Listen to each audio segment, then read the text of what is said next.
Assalamualaikum warahmatullahi wabarakatuh. Salam sejahtera untuk kita semua. Semangat juara. Bertemu lagi dengan saya, Anggia Devi, guru mata pelajaran kimia. Pada kesempatan kali ini, Ibu akan membahas materi tentang pengertian dan faktor-faktor laju reaksi. Silahkan disimak.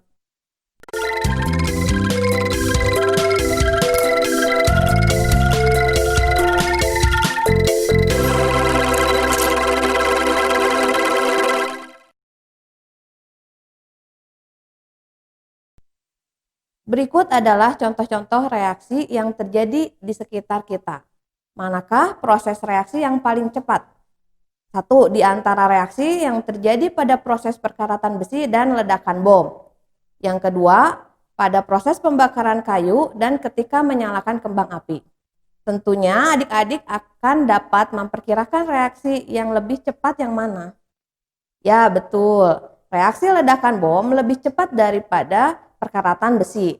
Kemudian, reaksi saat menyalakan kembang api lebih cepat daripada pembakaran kayu. Nah, materi kali ini yang akan disampaikan adalah membahas hal-hal tersebut, yaitu tentang laju reaksi yang meliputi pengertian laju reaksi, teori tumbukan, dan faktor-faktor yang mempengaruhi laju reaksi. Untuk order reaksi dan persamaan laju reaksi akan dipaparkan pada pertemuan yang lain. Pengertian laju reaksi.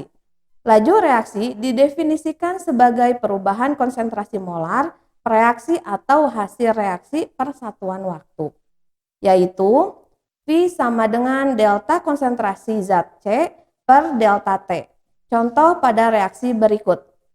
Digambarkan pada grafik, laju reaksi dinyatakan sebagai laju berkurangnya reaksi zat A pada kurva hitam semakin lama menurun atau laju bertambahnya produk zat B pada kurva merah meningkat.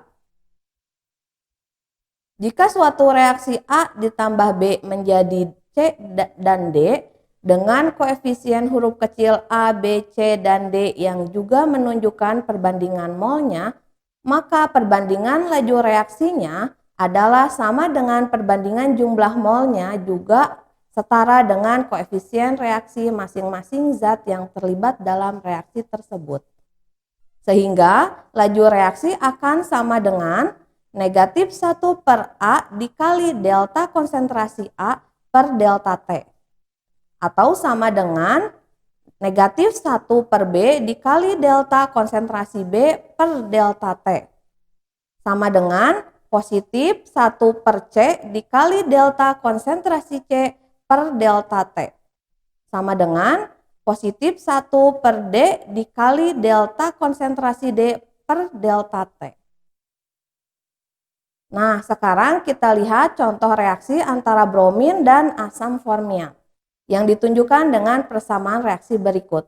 Br2 ditambah HCOOH menjadi 2H+ ditambah 2Br- ditambah CO2.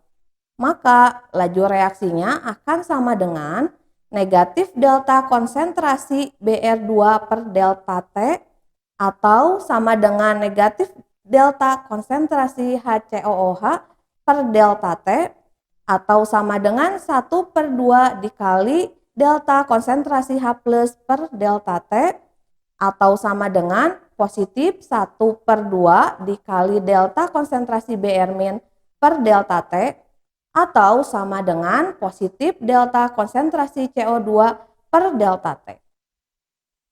Nah, selanjutnya kita akan lihat mengenai teori tumbukan. Laju reaksi akan bergantung pada 3 hal sebagai berikut. 1. Frekuensi tumbukan.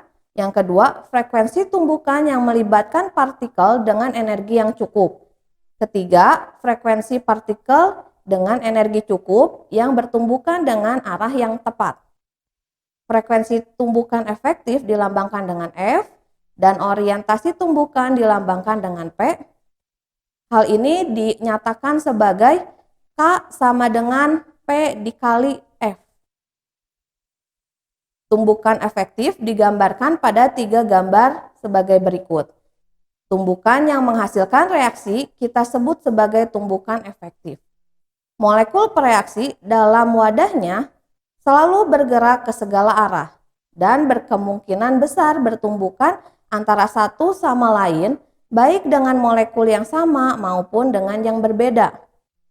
Tumbukan itu dapat memutuskan ikatan dalam molekul pereaksi dan kemudian membentuk ikatan baru yang menghasilkan molekul hasil reaksi. Untuk meningkatkan jumlah tumbukan efektif dapat dilakukan dengan memperbesar konsentrasi, memperluas bidang sentuh, dan menaikkan suhu sistem reaksi. Serta dibutuhkan energi tumbukan yang cukup untuk melakukan reaksi yang dikenal dengan energi aktivasi. Energi aktivasi atau EA adalah energi minimum yang diperlukan untuk menghasilkan tumbukan efektif agar terjadi reaksi. Berikut grafik yang menggambarkan nilai energi aktivasi dalam keadaan reaksi eksoterm dan reaksi endoterm. Selanjutnya, faktor-faktor yang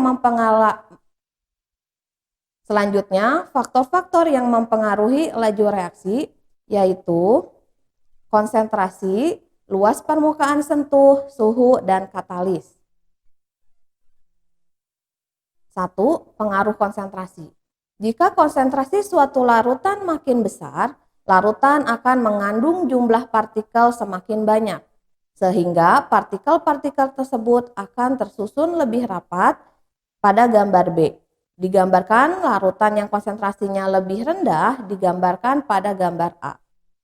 Susunan partikel yang lebih rapat pada gambar B memungkinkan terjadinya tumbukan semakin banyak dan kemungkinan terjadi reaksi lebih besar. Kesimpulannya, semakin besar konsentrasi zat, semakin cepat laju reaksinya. Yang kedua, pengaruh luas permukaan. Ketika massa suatu zat sama, bentuk serbuk halus memiliki luas permukaan lebih besar dibandingkan dengan padatan atau bongkahan. Makin luas permukaan, sehingga jumlah tumbukannya juga akan semakin besar. Kesimpulannya, semakin kecil ukuran, makin luas permukaannya. Semakin banyak tumbukan yang akan terjadi, maka reaksi akan semakin cepat. Pengaruh yang ketiga adalah suhu.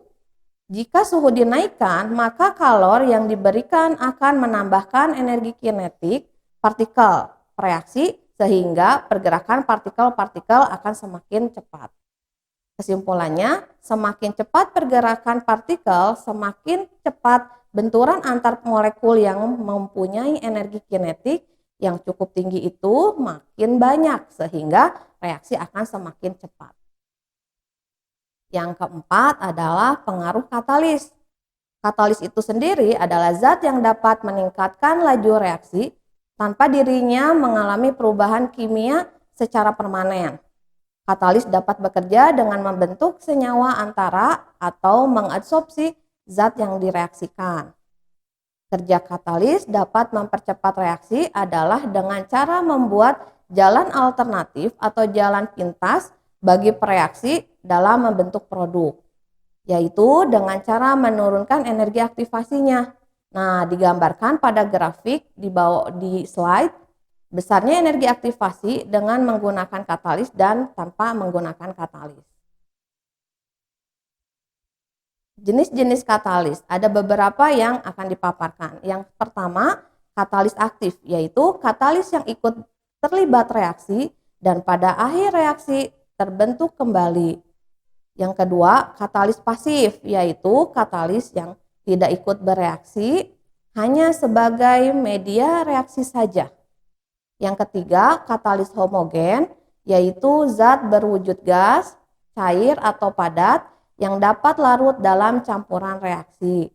Yang keempat adalah katalis heterogen. Biasanya adalah zat padat yang berinteraksi dengan pereaksi berwujud gas atau cair. Reaksi berlangsung di permukaan sehingga semakin luas permukaan katalis, reaksi berlangsung lebih efektif dan juga lebih cepat. Nah, bagaimana adik-adik? Apakah kalian sudah paham dengan materi yang Ibu berikan? Mudah-mudahan semua sudah paham. Demikianlah materi yang dipaparkan pada kesempatan kali ini. Mudah-mudahan materi yang sudah Ibu sampaikan dapat bermanfaat bagi kalian semua. Terima kasih atas perhatiannya. Sampai jumpa, semangat juara. Wassalamualaikum warahmatullahi wabarakatuh.